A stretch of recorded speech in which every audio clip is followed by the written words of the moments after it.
Episode की start में हमें कोटारो को दिखाया जाता है जो बुक राइटिंग कर रहा होता है। अगली सुबह वो अपने पेरेंट्स के साथ ब्रेकफास्ट करने बैठता है। कोटारो की मदर बोलती है कि तुम रात को काफी देर तक जागने लग गए हो और बोलती है तुम श्योर हो कि तुम नहीं चाहते कि मैं और तुम्हारे डैड स्पोर्ट्स फेस्टिवल में आए। कोटारो बोलता है हाँ। और फिर कोटारो के फादर बोलते हैं कि मुझे पता है कि तुम कुछ लिख रहे हो, मैं भी पहले तुम्हारी ही तरह था, जो तुम्हें अच्छा लगे वो करो, यंग होने का यही मतलब है। फिर कोटारो मन में बोलता है मैंने कभी अपनी स्टोरी किसी को पढ़ने नहीं दी, शायद मैं एम्बैरेस्ड हूं इसलिए, मगर दाजाई ने एक बार बोला था कि हम किसी को प्रभावित नहीं कर सकते, ना ही हम किसी से प्रभावित हो सकते हैं। अब नेक्स्ट सीन में हमें स्कूल दिखाया जाता है जहां पे इनका स्पोर्ट्स फेस्टिवल शुरू हो चुका होता है। आकेने और उसके फ्रेंड्स रेस के लिए तैयार होती हैं, मगर आकेने थोड़ी नर्वस भी होती है। अब कोटारो और उसके फ्रेंड रोवन को दिखाया जाता है। रोवन बोलता है रात में देर तक जागे। कोटारो बोलता है हाँ, न्यू कमर की डेडलाइन आने वाली है। रोमन बोलता है अवार्ड के लिए। कोटारो बोलता है हाँ। रोमन बोलता है कि क्या मैं उसे पढ़ सकता हूं। कोटारो बोलता है नहीं। अब लड़कियों की 200 मीटर की रेस शुरू हो जाती है। आकेने की बारी होती है। अब इनकी रेस जैसे ही शुरू होती है आकेने सबसे आगे निकल जाती है।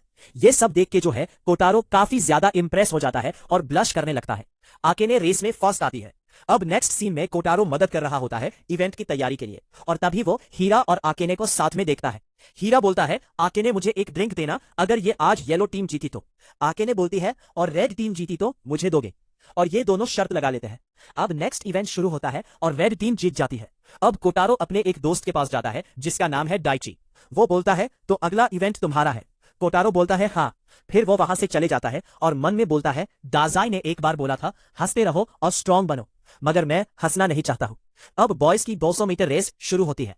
रेड टीम से कोटारो होता है और येलो टीम से हीरा। आकेने कोटारो को देख के बोलती है कर्ली कून, और अब रेस शुरू होती है। हीरा सबसे आगे निकल जाता है। सब उसे देख के बहुत ही ज्यादा हैरान होते हैं और कोटारो सबसे पीछे होता जाता है और फिर भागते भागते वो नीचे गिर जाता है। ये सब देख के जो है रेड टीम के मेंबर्स बिल्कुल भी खुश नहीं होते और हीरा रेस जीत जाता है और कोटारो सबसे आखिर में आता है। अब रेस जीतने के बाद हीरा आकेने को इशारा करता है और आकेने के फ्रेंड्स उसकी तरफ देखते हैं और उसकी एक फ्रेंड आयरा बोलती है कि क्या ये वही है जो मैं समझ रही हूं, और दूसरी फ्रेंड सैत्सु को बोलती है कि वो तुम्हें लाइक करता है। आकेने बोलती है कि नहीं, हम सिर्फ फ्रेंड्स हैं, ऐसा कुछ नहीं है। और फिर उसकी एक और फ्रेंड मियो बोलती है वैसे गुड लुकिंग है वो, और तुम दोनों तो ट्रैक क्लब में ही हो वैसे भी, ये कितना रोमांटिक है। मगर आकेने है जो ये सब सुन के बहुत ही ज्यादा शर्माने लगती है और बोलती है कि ऐसा कुछ भी नहीं है जो तुम समझ रहे हो। अब नेक्स्ट दिन में कोटारो के हाथ पे जो चोट लगी थी वो उसे धो रहा होता है और एक रूम में जाता है। वहां उसे एक लड़की दिखती है। वो उसे बोलती है कि नर्स यहां पर नहीं है, तुम्हें कुछ चाहिए। कोटारो बोलता है कि हाँ, मैं ट्रैक में गिर गया था। तभी वो बोलती है कि क्या तुम कर्ली कून हो? आकेने की क्लास वाले, मैं उसकी फ्रेंड हूं और उसने मुझे सब कुछ बताया तुम्हारे बैड हेड के बारे में।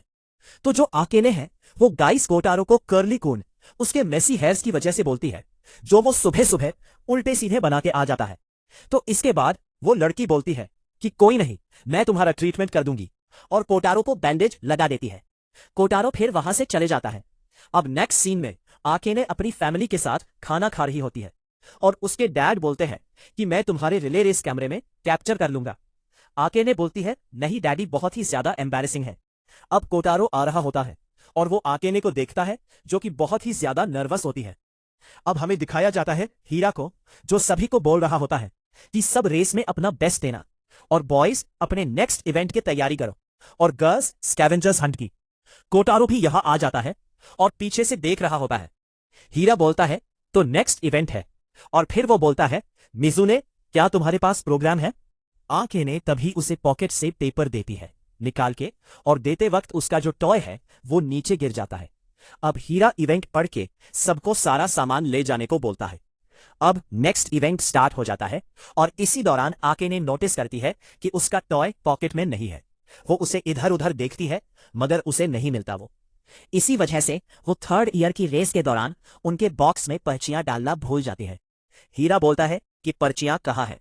फिर कोटारो उन्हें लेके वहां जाता है और सभी को दे देता है। अब नेक्स्ट इवेंट स्टार्ट होता है रिले रेस का। आकेने बहुत ही ज्यादा नर्वस होती है इस रेस से पहले, और उसके पास उसका टॉय भी नहीं होता, और रिले रेस सब स्टार्ट हो जाती है। आकेने इतनी ज्यादा नर्वस होती है कि जैसे ही उसे बटन मिलता है उसके हाथ से वो छूट जाता है और नीचे गिर जाता है। येलो टीम जीत जाती है ये रेस और रेड टीम सबसे लास्ट आती है। येलो और ब्लू टीम रेड से आगे निकल जाती है पॉइंट्स में भी। अब स्पोर्ट्स फेस्टिवल खत्म हो जाता है। आंखें काम कर रही होती है। तभी हीरा उसके पीछे आता है और बोलता है, उन लड़कियों ने मुझे बोला कि मुझे तुमसे बात करनी चाहिए। फिर वो बोलता है कि क्या तुम सैड हो? आंखें बोलती है नहीं। वो बोलता है कि प्रिलिमिनरी आ रहे हैं तो तुम्हें थोड़ा सीरियस हो जाना चाहिए, तुम इससे बेहतर कर सकती हो। और ये बोल के वहां से चले जाता है। अब नेक्स्ट सीन में आंखें अपनी क्लास में जा रही होती है और वो कुछ लड़कियों को उसकी रेस का मजाक उड़ाते हुए सुन लेती है, जिससे वो और भी ज्यादा सैड हो जाती है। अब क्लास में वो जब बैकपैक कर रही होती है अपना, तभी कोटारो भी वहां आ जाता है और उसे उसका टॉय देता है और बोलता है कि क्या ये तुम्हारा है? आके ने उसे देख के बहुत ही ज्यादा खुश हो जाती है और बोलती है, तुम्हें ये कहाँ मिला? कोटारो बोलता है, ये मुझे स्टोरेज रूम में पड़ा हुआ मिला। आके ने बोलती है, मैं इसके बिना काफी ज्यादा नर्वस हो जाती हूँ और आज भी मैंने गड़बड़ कर दी। मुझे लोगों के सामने जाना पसंद नहीं, मुझे ये बहुत ही ज्यादा एम्बेरेसिंग लगता है, मगर मुझे रनिंग करना भी बहुत पसंद है। मैं कुछ ज्यादा ही होपलेस हूं। कोटारो बोलता है, नहीं तुम नहीं हो, मुझे लगता है कि तुम जैसी हो वैसी अच्छी हो। और ये सुन के आकेने बहुत ही ज्यादा खुश हो जाती है। अब कोटारो आकेने को बाय बोल के घर चले जाता है। अब आकेने घर में होती है और वो कोटारो को एक मैसेज करती है कि थैंक्स आज के लिए। आकेने का मैसेज देख के कोटारो बहुत ही ज्यादा खुश हो जाता है। वो रिप्लाई करके बोलता है कि गुड जॉब। आकेने फिर उसे लिखती है, कर्ली-कून। आकेने बोलती है कि ये तुम्हारा निकनेम है। कोटारो बोलता है, बड़ा अजीब निकनेम है। वो बोलती है कि तुम्हारा बैड हेड काफी ज्यादा अजीब है। अब नेक्स्ट सीन में कोटारो और डाइसुके को दिखाया जाता है। डाइसुके बोलता है कि ये सेक्शन बहुत ही ज्यादा कंफ्यूजिंग है, इसे पढ़ने वाले के लिए थोड़ा आसान बनाओ। लेकिन मुझे तुम्हारी जो स्टोरी है काफी पसंद आई। वैसे तुमने बोला था कि तुम्हें लोगों को अपनी स्टोरी दिखाने में एम्बैरेस्ड फील होता है। कोटारो बोलता है, हाँ।